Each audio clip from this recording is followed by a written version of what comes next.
आज कटिबद्ध हैं कि देश में संविधान बचाने के लिए, लोकतंत्र बचाने के लिए बीजेपी को जो हरा रहा है हम उसको वोट करेंगे। और माननीय अखिलेश यादव जी ने जो पीडीए को फोकस करने की बात कही उसका काफ़ी असर दिख रहा है। मैं पूरे क्षेत्र में घूम रहा हूँ, दलित बस्तियों में स्वागत हो रहा है उनके इस पीडीए के फार्मूले का, और दलित समाज के लोग कह रहे हैं कि उत्तर प्रदेश में भारतीय जनता पार्टी को रोकने का कोई काम है तो सबसे बड़ी जिम्मेदारी समाजवादी पार्टी और उसके नेता माननीय अखिलेश यादव की थी। अब उन्होंने सम्मानजनक ढंग से दलितों को भी उस लड़ाई का हिस्सा बनाया, अपने साथ जोड़ने का। तो इस लड़ाई में हम लोग तो बहुत उम्मीद कर रहे हैं कि दलित समाज भी निराश हो गया है और हमें भी कोई आशा नहीं है। कल 3 बजे प्रेस कॉन्फ्रेंस हो गई, अगर बहन जी अनाउंस कर देती तो शायद उत्तर प्रदेश में रात चिरागा हो गया होता। भाजपा के लोगों को भी भय सता रहा था कि अगर बसपा सुप्रीमो ने कोई निर्णय ले लिया तो बेड़ा गर्क मोदी सरकार का। अभी उनके पास एक टिमटिमाता हुआ उम्मीद का चिराग है, बेड़ा गर्क होना है, मोदी की सरकार का पतन निश्चित है, लेकिन उम्मीद का एक चिराग जल रहा है कि ओवैसी साहब की पार्टी ज़्यादा से ज़्यादा सीटों पर, उन सीटों पर जो माइनॉरिटी बाहुल्य क्षेत्र हैं वहाँ अपने कैंडिडेट लड़ा करके और जज्बात भड़का करके वोट लेकर के फायदा पहुंचाएगी भाजपा को। उसी तरह उन लोगों ने ये भी एक प्रोपेगेंडा कर रखा, हम नहीं समझते कि इतना बहन जी उनके दबाव में आ जाएंगी। ये भी कहा जा रहा कि बहन जी सिर्फ अकेले ही नहीं लड़ेंगी, वो ऐसे कैंडिडेट लाएंगी जिससे भारतीय जनता पार्टी को चुनाव जीतने में और उनके विरोध में लड़ने वाले लोगों का वोट बंटने में सहायता मिले। इस तरह की बातें हमारा तो आपके प्रश्न के सिलसिले में जो उत्तर है वो ये है। देखिए, अभी कल तो भारत निर्वाचन आयोग ने चुनाव के संबंधी प्रोग्राम की तिथियों का ऐलान कर दिया और चुनाव 7 चरण में होंगे। पहले चरण का चुनाव तो 19 अप्रैल को ही है, लेकिन गाजीपुर के चुनाव की तिथि 1 जून रखी गई और 4 जून को गणना है। अब फिर भी गाजीपुर में हम तो अपने 5 विधानसभा क्षेत्रों में लगातार पार्टी संगठन और क्षेत्र के सम्मानित जनप्रतिनिधियों, आम जनता और गरीबों की बस्तियों में अपना संपर्क और संवाद बनाए हुए हैं। अंसारी साहब, कहीं ना कहीं लोग भी जानना चाहेंगे, जो लोग आपको जानने को तो पूरी दुनिया आपको जानती है, वर्ल्ड जानता है कि नहीं मुख्तार अंसारी परिवार, अफजाल अंसारी परिवार पलायन करते हैं गाजीपुर जनपद में, और एक गरीबों की मसीहा जो कहे जाना वो वर्ड काफ़ी दिनों से चलते आ रहा है। ये कहीं ना कहीं एक दौर कौन सा था जब अपने राजनीतिक में कदम रखा, और वो दौर कब था कि एक मोहर लगी कि गरीबों के मसीहा कहे जाने लगे आप? देखिए, कोई भी किसी भी नाम के साथ कोई लक़ब अगर जोड़ा जाता है तो ये तो जनता में या हमारे मीडिया के भाई ये बता सकेंगे। हम ये बता सकते हैं कि हमसे हमारे परिवार का इतिहास नहीं शुरू होता। हमारे पूर्वजों में डॉक्टर M.A. अंसारी साहब थे, जो जब देश गुलाम था तब 1926-27 में वो इंडियन नेशनल कांग्रेस के प्रेसिडेंट थे और डॉक्टर अंसारी ने महात्मा गांधी के साथ मिलकर देश के स्वतंत्रता संग्राम आंदोलन में महत्वपूर्ण भूमिका निभाई। वो एक नायक के भूमिका में थे। आप इससे अंदाज़ा उनके औकात का लगा सकते हैं, उनके कद का अंदाज़ा लगा सकते हैं कि उन दिनों जब कांग्रेस पार्टी के नेतृत्व में पूरे देश में स्वतंत्रता संग्राम आंदोलन चल रहा था और जहां एक तरफ क्रांतिवीरों ने मशाल इनकलाब की जला रखी थी।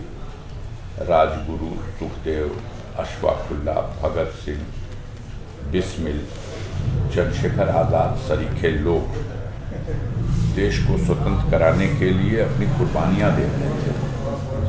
उन दिनों महात्मा गांधी के नेतृत्व में जो असहयोग आंदोलन और अंग्रेज़ों भारत छोड़ो आंदोलन, करो या मरो का नारा, उस दौरान इस देश में उन दिनों जो राष्ट्रभक्त विभूतियां थी, उन्होंने इस संघर्ष में बहुत महत्वपूर्ण भूमिका निभाई। हमारा परिवार भी उसी श्रेणी में था। न सिर्फ डॉक्टर मुख्तार अहमद अंसारी, लेकिन हमारे परिवार के 12 ऐसे सदस्य हैं, डॉक्टर एम ए अंसारी जिनका मैं नाम लिया, फरीदुल हक अंसारी जो बैरिस्टर थे और पंडित नेहरू के सहपाठी थे, यहाँ तक कि लंदन में उनके रूम पार्टनर थे।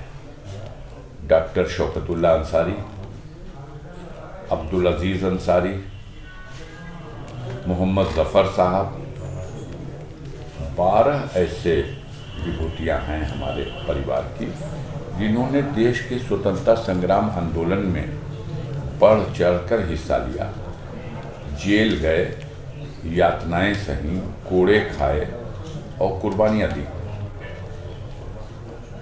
हमारे डॉक्टर अंसारी साहब, एक समय ऐसा था जब महात्मा गांधी ने उनके सामने एक प्रस्ताव रखा था कि दिल्ली में केंद्रीय कार्यालय नहीं है कांग्रेस पार्टी के पास और सारे देश में आंदोलन का संचालन हो रहा है,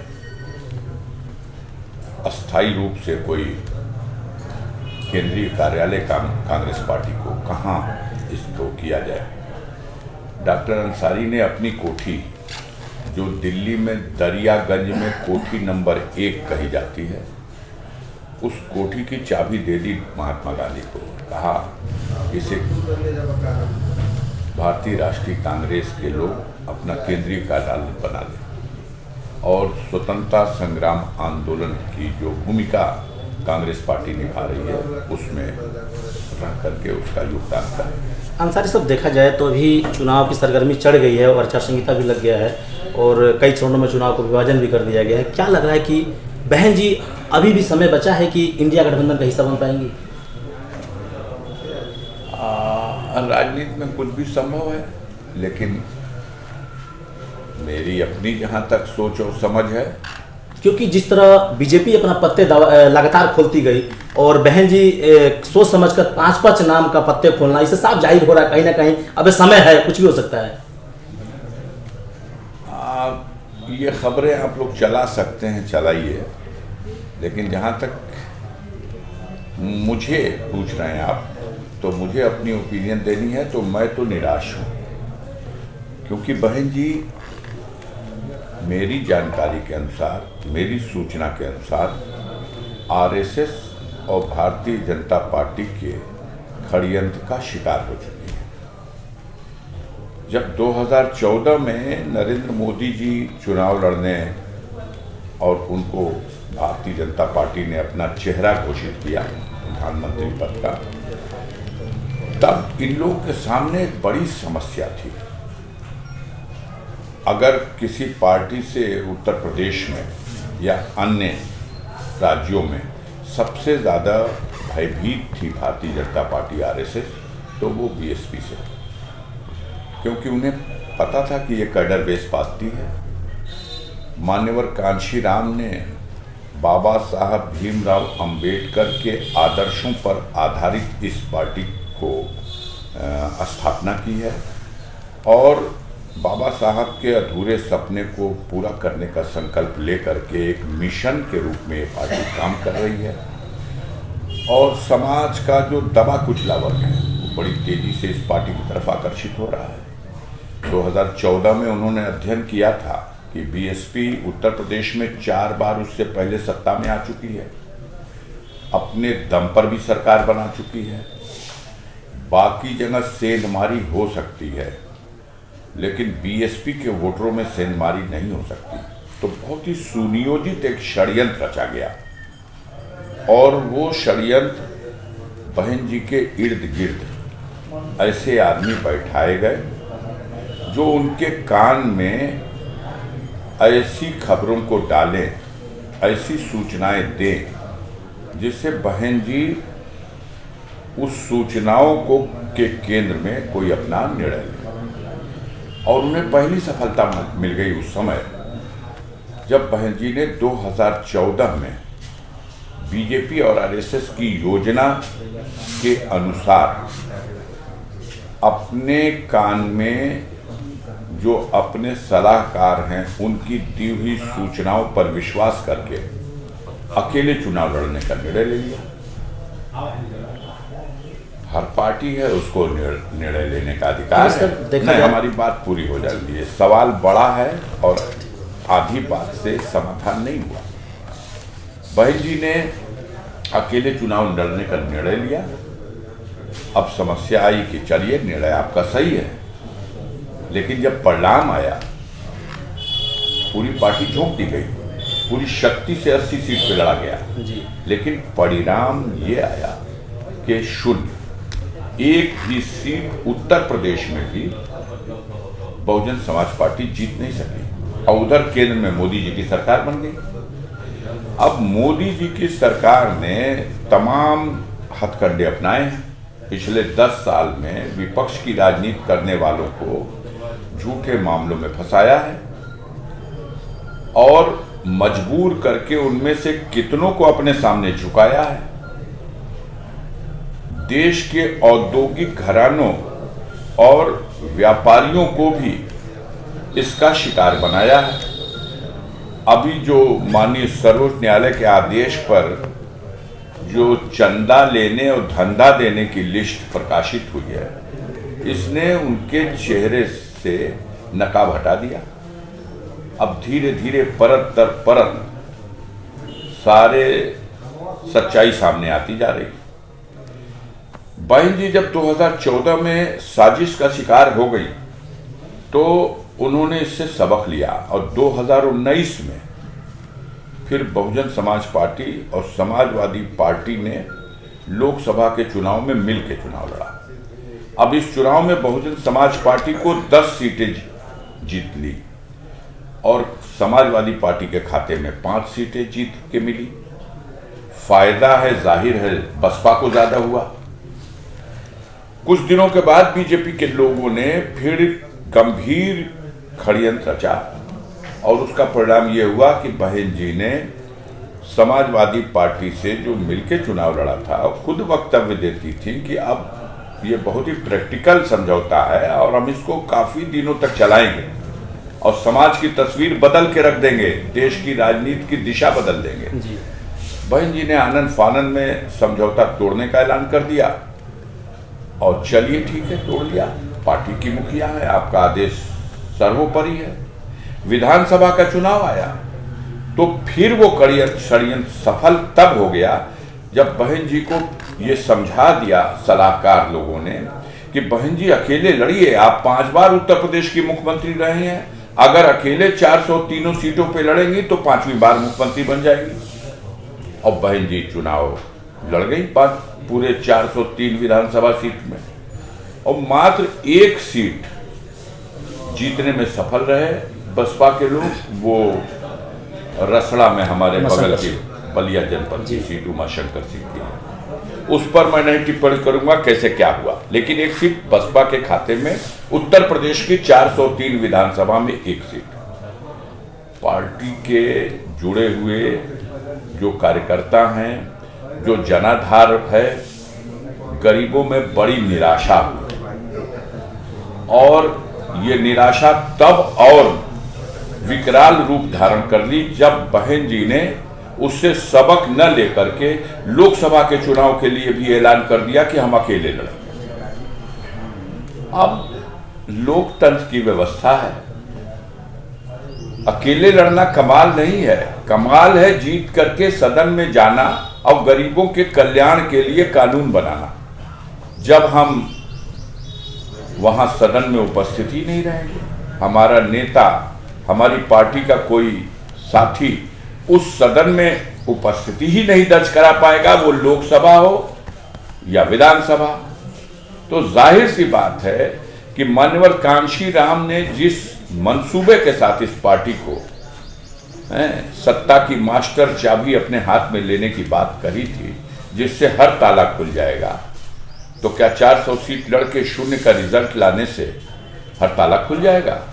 80 सीट लड़के शून्य का रिजल्ट लाने से क्या वो हर ताला खुल जाएगा? निराश हो गया है। बसपा का वोट का प्रतिशत बुरी तरह गिरा है। लोग उम्मीद लगाए बैठे हैं कि अब भी शायद बहन जी अगर किसी साजिश के शिकार हों तो पार्टी को बचाने के लिए, बाबा साहब भीमराव अंबेडकर के संविधान को बचाने के लिए कोई सही दिशा में सही निर्णय लेंगी। इंतजार है लोगों को कि चुनाव आयोग घोषणा कर दे तब वो लें, क्योंकि एक अफवाह तैर रही है।